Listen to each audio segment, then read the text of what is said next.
नाज़रीन वक़्त ॿुधाईंदा हलूं त हाला में सरवरी जमायत पारां मखदूम जलील उल ज़मा जी गिरफ़्तारी ख़िलाफ़ एहतजाज कयो वियो। तफ़सील नदीम मंगरियो जी रिपोर्ट में।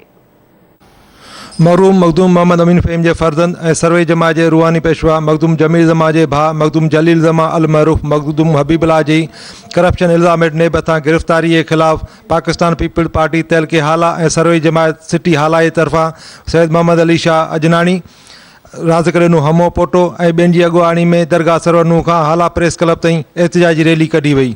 एहतजाजी रैली में सरवई जमायत के मुरीदन अक़ीदतमंदन और PPA कारकुनन वडे तादाद में शिरकत कई। रैली मुख्तलिफ़ रंदन का थी प्रेस क्लब हाला ते पहुती बेदागन हिनन सदाई जेका सियासत और खिदमत कई है मानुन से मोहब्बत कई है हिन असांखे पैगाम दिनो सरवरी जमायत के अज असांजे सरवरी तंजीम असांजा पीपल्स पार्टी जा दोस्त साईं मोहम्मद अली शाह ऐं सॼे सिंध में जेके भी दोस्त तंजीमुनि जा असीं सरापा एहतजाज आहियूं। बाक़ी असीं भी मुतालबो कंदासूं त जल्द खां जल्द साईं हबीबुल्लाह के आज़ाद कयो वञे न त हीअ नालो एहतिजाज जो दायरो सी वधायो वेंदो। असां हिन मौजूद हुकूमत खां वफ़ाक़ी हुकूमत खां इमरान खान न्याज़ी खां इहो मुतालबो था कयूं त बेगुनाह साईं हबीबुल्लाह के आज़ाद कयो वञे।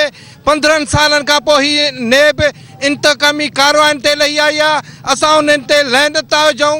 हिन वफ़ाक़ी हुकूमत ते असां परज़ोर सरवरी जमायत जे तरफ़ां पाकिस्तान पीपल्स पार्टी जे तरफ़ां परज़ोर मुतालबो था करियूं त जल्द जो जल्द साईं हबीबुल्लाह के आज़ाद कयो वञे।